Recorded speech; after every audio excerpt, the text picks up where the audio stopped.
Guys, current affairs funda में आप सभी का स्वागत है। मैं हूं आपके साथ अभिषेक शर्मा और आज के इस वीडियो सेशन में हम 8 अप्रैल तक के सभी इंपॉर्टेंट करंट अफेयर्स कवर करने वाले हैं।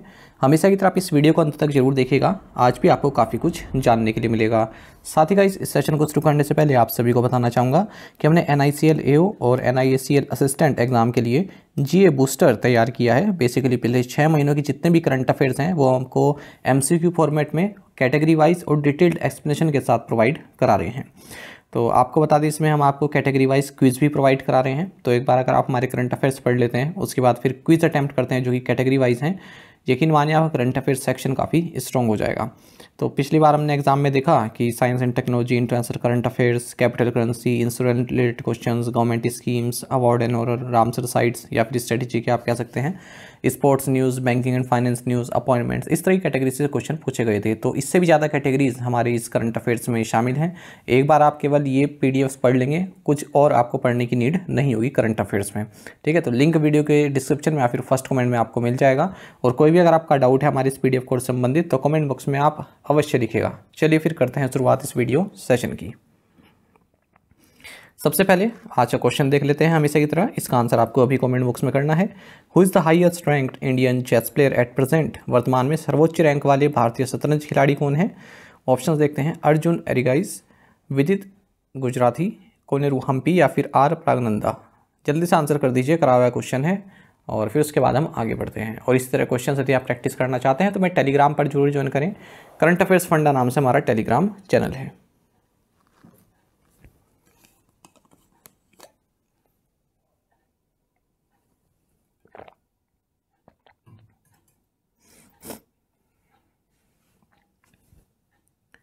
What is the theme for World Health Day on April 7, 2024? 7 अप्रैल 2024 को मनाए गए विश्व स्वास्थ्य दिवस का विषय क्या रहा, थीम क्या रहा? ऑप्शंस आपके सामने हैं। सही आंसर ऑप्शन बी है, माई हेल्थ माई राइट। देखिए, एक ऐसा क्वेश्चन है जो एग्जाम में आपके कई बार पूछा ही जाता है। कुछ इस तरह के डेज होते हैं जिनके चांसेस सबसे ज़्यादा होते हैं, तो उनमें से एक ये भी है। सो वर्ल्ड हेल्थ डे ये हर साल 7 अप्रैल को मनाया जाता है। वर्ल्ड हेल्थ ऑर्गेनाइजेशन इसको स्पॉन्सर करता है। 7 अप्रैल ही क्यों? क्योंकि जो वर्ल्ड हेल्थ ऑर्गेनाइजेशन है WHO, ठीक है, इसकी स्थापना हुई थी 7 अप्रैल 1948 को। तो अपना फाउंडेशन डे इस दिन मनाता है। 2024 में वर्ल्ड हेल्थ डे का थीम है माई हेल्थ माई राइट। आपको जानना चाहिए WHO एक स्पेशलाइज्ड एजेंसी है यूनाइटेड नेशंस की और इंटरनेशनल पब्लिक हेल्थ के लिए रिस्पॉन्सिबल एजेंसी है। जेनेवा स्विट्जरलैंड में इसका हेडक्वार्टर्स है और पूरे वर्ल्ड वाइड इसके 6 रीजनल ऑफिसेज हैं। What is the amount of the monetary penalty imposed by the RBI on IDFC First Bank Limited? RBI ने IDFC फर्स्ट बैंक लिमिटेड पर कितना मौद्रिक जुर्माना लगाया है? सही आंसर ऑप्शन ए रहेगा, 1 करोड़ रुपीस। देखिए, रिजर्व बैंक ऑफ इंडिया ने 1 करोड़ रुपए की मॉनेटरी पेनल्टी लगाई है IDFC फर्स्ट बैंक लिमिटेड पर। क्यों लगाई है, कारण भी जान लीजिए। क्योंकि RBI के द्वारा जो इंस्ट्रक्शंस है, loans and advances, statutory and other instructions संबंधित जो प्रोविजंस है उनका अनुपालन इसने नहीं किया है। साथ ही रिजर्व बैंक ऑफ इंडिया ने मॉनेटरी पेनल्टी लगाई है 49,70,000 की LIC हाउसिंग फाइनेंस लिमिटेड पर। इसका रीज़न भी जान लीजिए। जो प्रोविजंस हैं, non banking financial company NBFC, housing finance company, reserve bank directions 2024, इनका अनुपालन इसने नहीं किया है। Which organisation celebrated its 75th anniversary of establishment on April 4, 2024? 4 अप्रैल 2024 को किस संगठन ने अपनी स्थापना की 75वीं वर्षगांठ मनाई? सही आंसर ऑप्शन बी रहेगा, NATO। देखिए, नॉर्थ अटलांटिक ट्रीटी ऑर्गेनाइजेशन, इसे NATO भी कहते हैं, इसने अपनी 75th एनिवर्सरी सेलिब्रेट की है 4 अप्रैल को। NATO एक वेस्टर्न सिक्योरिटी अलायंस है। इसकी स्थापना 4 अप्रैल 1949 को 12 कंट्रीज द्वारा की गई थी। Belgium, Canada, Denmark, France, Iceland, Italy, Luxembourg, the Netherlands, Norway, Portugal and United Kingdom and United States के द्वारा। फिलहाल इसमें 32 मेंबर स्टेट्स हैं। आपको बता दें, इन्होंने वाशिंगटन ट्रीटी साइन किया था। ठीक है, तो वाशिंगटन ट्रीटी के तहत इसकी स्थापना की गई। अच्छा, जो यूनाइटेड नेशंस चार्टर है उसका एक आर्टिकल 51 है जिसमें लिखा गया है जो इनहेरेंट राइट्स है, कोई भी इंडिपेंडेंट स्टेट्स है, ठीक है, उसका ये राइट है, ठीक है, कि वो इंडिविजुअली या फिर कलेक्टिवली डिफेंस कर सकता है अपने आप को। तो ये जो आर्टिकल 51 है इसी से पावर मिलती है इस NATO को। तो इससे संबंधित है आर्टिकल 5। अब ये जो वाशिंगटन ट्रीटी है इसमें ये आर्टिकल 5 है और इसके बारे में हमने पहले भी डिस्कस किया है। कलेक्टिव सिक्योरिटी, यदि किसी नेटो सदस्य के ऊपर आक्रमण होता है, हमला होता है, तो सभी जो भी नेटो सदस्य हैं वो उसका मिलकर सामना करेंगे। ठीक है, केवल एक ही बार ये आर्टिकल अभी तक इन्वोक हुआ है, एक ही बार इन्होंने लागू किया है, सितंबर 11 2001 में जब अटैक हुआ था यूएस पर। उसके बाद फिर नेटो ने मिलकर अपनी फोर्सेस अफगानिस्तान में भेजी थी, लगभग 20 साल के लिए अफगानिस्तान में फोर्सेज रही। अच्छा, ये जो 12 ओरिजिनल मेंबर्स हमने यहाँ पर देखे, इनके अलावा कौन कौन से मेंबर्स हैं देख लेते हैं। Greece and Turkey, Germany, Spain, चेक Republic, Hungary, Poland, Bulgaria, Estonia, Latvia, Lithuania, Romania, Slovakia, Slovenia, Albania, Croatia, Montenegro, North Macedonia, Finland और लेटेस्ट मेंबर है स्वीडन। अगर हम ब्रीफ में बात करें थोड़ा नेटो के 3 पॉइंट्स, हेडक्वार्टर्स ब्रुसेल्स बेल्जियम में है, सेक्रेटरी जनरल जेंस स्टोल्टेनबर्ग हैं, और ऑफिशियल लैंग्वेज जो है इसकी इंग्लिश एंड फ्रेंच है। तो इंग्लिश आप ये ऑफिशियल लैंग्वेज भी याद रखा करें, जो मेन संगठन है पूछ लेते हैं इनकी। In which state has the DRDO commenced a project to construct a small test center for India's weapon systems? DRDO ने किस राज्य में भारत की हथियार प्रणाली के लिए एक लघु परीक्षण केंद्र बनाने की परियोजना शुरू की है? ऑप्शंस आपके सामने है, सही आंसर ऑप्शन सी है, वेस्ट बंगाल। देखिए, जो defence research and development organisation है यानी कि DRDO, इन्होंने जोनपुट विलेज वेस्ट बंगाल में एक स्मॉल सेंटर का कंस्ट्रक्शन शुरू कर दिया है। ठीक है, इंडिया के वेपन सिस्टम्स के लिए। तो ये बे ऑफ बंगाल में सिचुएटेड है, मतलब बे ऑफ बंगाल में सिचुएटेड है ये जोनपुट, जैसे कि उड़ीसा का चांदीपुर है। ठीक है, जो कि अपने इंटीग्रेटेड टेस्ट रेंज के लिए जाना जाता है। तो ताकि उसका बर्डन थोड़ा कम हो सके, इसलिए ये जो जोनपुट विलेज वेस्ट बंगाल में है, यहाँ पर भी एक स्मॉल सेंटर कंस्ट्रक्ट किया जा रहा है DRDO के द्वारा। Who has become the first woman to represent India as a jury member at the 2024 Summer Olympics 2024 ग्रीष्मकालीन ओलंपिक में जूरी सदस्य के रूप में भारत का प्रतिनिधित्व करने वाली पहली महिला कौन बन गई है? सही आंसर ऑप्शन ए है, बिल्किस मीर। देखिए, बिल्किस मीर जो कि जम्मू एंड कश्मीर से हैं, ये फर्स्ट वुमेन बन गई हैं इंडिया से, जो कि इस बार जो समर ओलंपिक्स होने वाले हैं पेरिस फ्रांस में 26 जुलाई से 11 अगस्त तक, उसमें जूरी मेंबर के रूप में देखने के लिए मिलेंगी। ठीक है, केवल 2 ही जूरी मेंबर हैं एशिया से जिन्हें पिक किया गया है, एक तो यही है बिल्किस मीर और दूसरी जापान से हैं। ठीक है, अच्छा, बिल्किस मीर आपको बता दें ये फॉर्मर कैनोइस्ट हैं, मतलब वो जो सिंगल प्लेड वाली नाव होती है ना, पतली सी नैरो, उसको बोलते हैं canoeing. Which bank has partnered with PayMart India Private Limited to introduce a virtual ATM VATM facility? Virtual ATM सुविधा शुरू करने के लिए किस बैंक ने PayMart India Private Limited के साथ साझेदारी की है? ऑप्शंस आपके सामने है, सही आंसर ऑप्शन ए है, J&K बैंक। देखिए, J&K बैंक ने अनाउंस किया कि हमने PayMart India Private Limited के साथ पार्टनरशिप की है ताकि हम वर्चुअल ATM फैसिलिटी इंट्रोड्यूस कर सकें। The partnership aims to introduce cardless cash withdrawal for the bank's customers through their neighbourhood merchants. MD and CEO J&K bank के बलदेव प्रकाश हैं। Which Indian naval ship was recently awarded on the spot unit citation for successful conduct of anti-piracy operations? हाल ही में भारतीय नौसेना के किस जहाज को समुद्री डकैती रोधी अभियानों के सफल संचालन के लिए ऑन द स्पॉट यूनिट प्रशस्ति पत्र से सम्मानित किया गया? सही आंसर ऑप्शन भी है, INS शारदा। देखिए, जो एडमिरल R हरि कुमार है, chief of the Naval staff, इन्होंने हाल ही में सदर्न नवल कमांड जो कि कोची में है यहाँ पर विजिट किए और INS शारदा को on the spot unit citation इन्होंने प्रदान किया, क्योंकि ये जो INS शारदा इसने हाल ही में एंटी पायरेसी ऑपरेशन कंडक्ट किया था सक्सेसफुली। तो हाल ही में जो है 19 क्रू मेंबर्स, जिसमें 11 ईरान के थे, 8 पाकिस्तान के थे, और वेसल का नाम था ईरानियन फिशिंग वेसल थी ये, ओमारी इसका नाम था।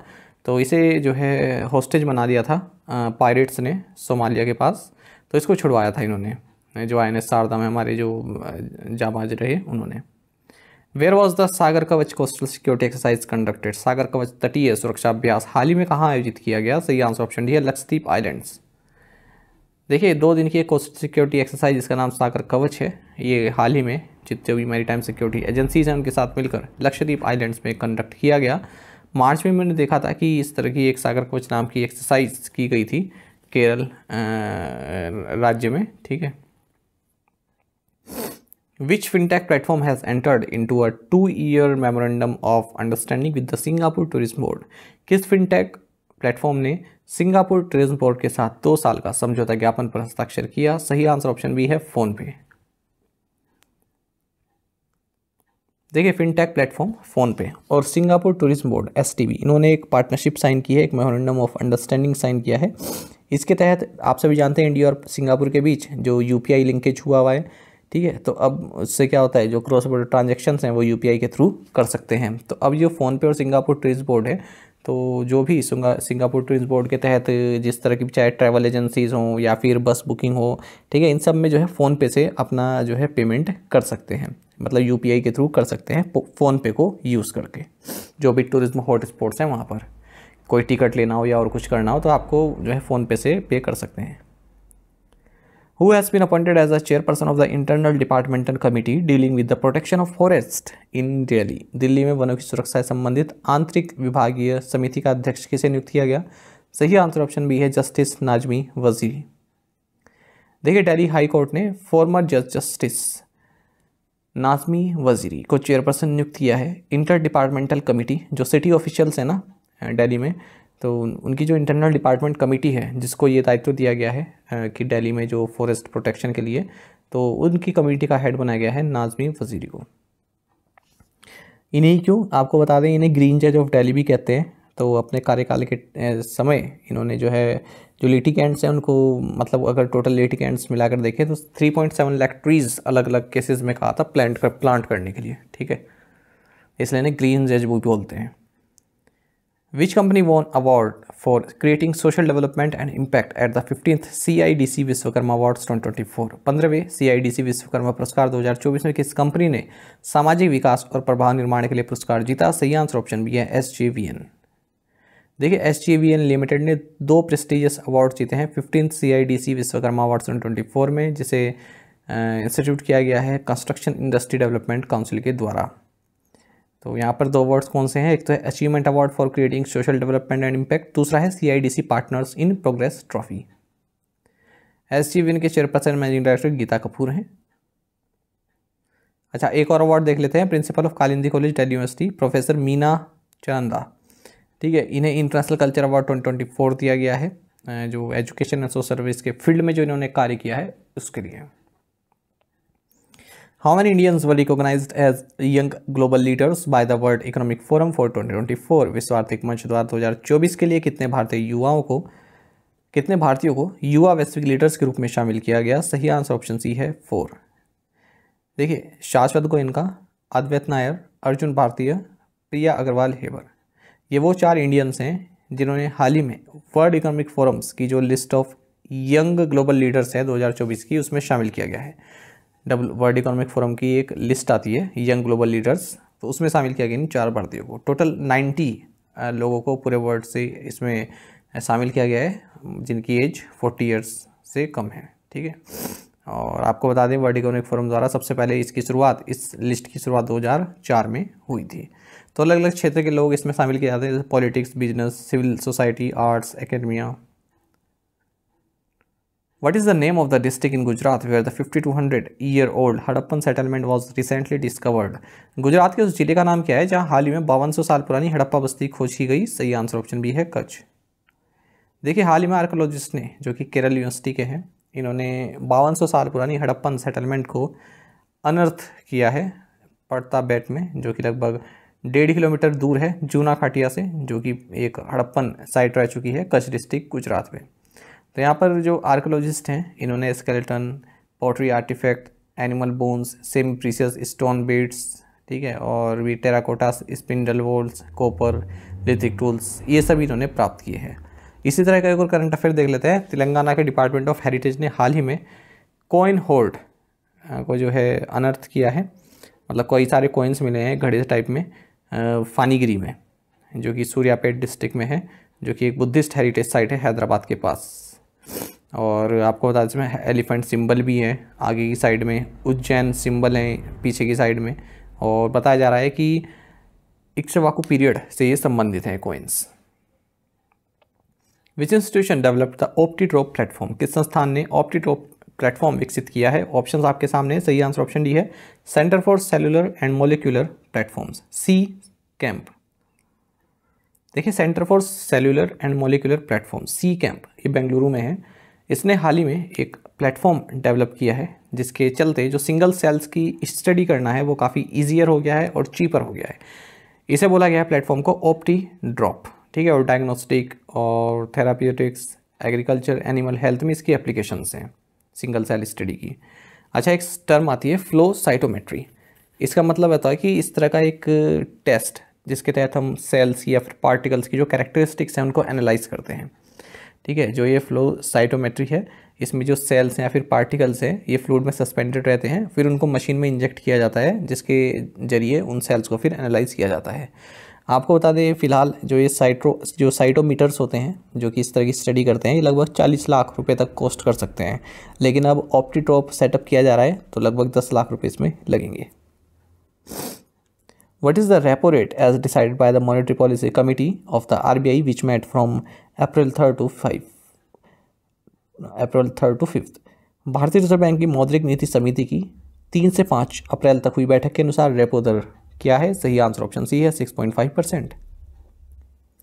देखिए, monetary policy committee of reserve bank of India ये 3 से 5 अप्रैल के बीच उन्होंने अपनी जो है एक बैठक की है, उसमें डिसाइड किया है कि जो रेपो रेट है, जो मेन पॉलिसी रेट जिसे हम कहते हैं, ये 6.5% ही रहेगा, ठीक है, अनचेंज रखा है। और साथ ही अपना ये पॉलिसी स्टैंड से बनाया कि विड्रॉल ऑफ अकोमोडेशन, ठीक है। अकोमोडेशन का मतलब क्या होता है? विड्रॉल बाद में समझेंगे, पहले अकोमोडेशन का मतलब क्या होता है? अकोमोडेशन का मतलब कि जो रिजर्व बैंक ऑफ इंडिया है वो पैसा डालना चाहता है, ठीक है, मनी फ्लो करना चाहता है मार्केट में, इंटरेस्ट रेट कम करना चाहता है। इंटरेस्ट रेट कम होगा, ठीक है, तो लोन जो लोग हैं लोन भी ले सकेंगे, है ना, लोगों के पास पैसा होगा बाय करने के लिए, ठीक है। तो ये होता है अकोमोडेशन। लेकिन आरबीआई ने क्या है कि हम विड्रॉल ऑफ अकोमोडेशन, यानी कि जो अकोमोडेशन की पॉलिसी है उसके फेवर में नहीं है, ठीक है, हमारा जो स्टैंस है विड्रॉल का वो ही रहेगा, ठीक है। हम पॉलिसी जो रेट है वो कट करने नहीं जा रहे हैं। अच्छा, ये जो दोनों ही डिसीजन हैं ये मेजोरिटी में लिए गए हैं 5-1 से। एक जो है मतलब एक विपक्ष में रहा, बाकी 5 जो है पक्ष में रहे। 6 मेंबर की मॉनेटरी पॉलिसी कमेटी होती है और इसको हेड करते हैं आरबीआई गवर्नर जो कि शक्तिकांत दास हैं। ये 7वीं बार है जब इन रेट्स को जो है इतना ही रखा गया है, मतलब जो रेट है 6.5% ही रखा गया है। आपको बता दें रिजर्व बैंक ऑफ इंडिया के पास ये दायित्व है कि जो कंज्यूमर प्राइस इंडेक्स इन्फ्लेशन है इसको 7% या फिर +-2% रखना है, यानी कि 4 + 2 6 भी हो सकती है, 4 - 2 2%, ठीक है, इसके बीच के बैंड में रखना है। आरबीआई ने जीडीपी ग्रोथ फोरकास्ट 7% पर रखी है फिस्कल 25 पर, जबकि जो एनएसओ है, ठीक है, उसने जो उसकी जो फोरकास्ट आई फिस्कल 24 के लिए वो 7.6% थी, ठीक है, और ये है फिस्कल 25 के लिए 7% आरबीआई द्वारा जो रखी गई है। 7.1% इसने फिस्कल 25 के फर्स्ट क्वार्टर के लिए बताया है, क्वार्टर 2 के लिए 6.9%, क्वार्टर 3 के लिए 7% और क्वार्टर 4 के लिए माफ़ कीजिएगा 7% ही क्वार्टर 3 और क्वार्टर 4 के लिए बताया है। स्टैंडिंग डिपॉजिट फैसिलिटी ये अनचेंज रहा है 6.25% पर। मार्जिनल स्टैंडिंग फैसिलिटी रेट और बैंक रेट 6.75% पर रहा है। सीपीआई इन्फ्लेशन 2024-25 से 4.5% बताई गई है। फर्स्ट क्वार्टर में 4.9%, सेकंड क्वार्टर में 3.8%, थर्ड क्वार्टर में 4.6% और 4.5% रहेगी फोर्थ क्वार्टर में। Net inflows bye foreign portfolio investors ये 41.6 बिलियन $, रहा 2023-24 में, जो कि सेकंड हाईएस्ट एफपीआई इन्फ्लो है अब तक का 2014-15 के बाद। और भारत जो है लार्जेस्ट रिसिपेंट है रेमिटेंसेस का पूरे वर्ल्ड में। नेक्स्ट मॉनेटरी पॉलिसी कमेटी की मीटिंग 5 से 7 जून 2024 के बीच होगी। ये भी पूछ लेते हैं क्वेश्चन कि नेक्स्ट मीटिंग कब होगी। प्रीवियस असाइनमेंट क्वेश्चंस के आंसर देखेंगे। Name the world's largest optical near infrared extremely large telescope. Answer is extremely large telescope Atacama Desert, Chile. Katchatiwu went to Sri Lanka by an agreement with India in which year? 1974. Singapore's only Olympic champion Joseph Schooling retired from which sport? Swimming. Which is the headquarters of the National Aluminium Company Limited? Bhubaneswar, Odisha. Dulung Subansiri Elephant Corridor was recently in news. The corridor is located in Kamle and Dhemaji districts of Arunachal Pradesh and Assam respectively. आप में से कई students बिल्कुल सही answer क्या है, इसी तरह से आप पार्टिसिपेट करते रहिए। चलिए आज के असाइनमेंट क्वेश्चन देखते हैं। Which city will host the world future energy summit 2024? The world's most powerful laser activated in which country? Who won the title of CCI in snooker classic defeating Wilson John? Army medical corps celebrated its 260th raising day on this April 2024? Ayushman Bharat health accounts आभा number is a how many digit number. आपको इन 5 questions के answer comment box में करने हैं। यदि आपको एक क्वेश्चन का आंसर भी आता है तो भी आप हमें कमेंट बॉक्स में अवश्य बताइएगा।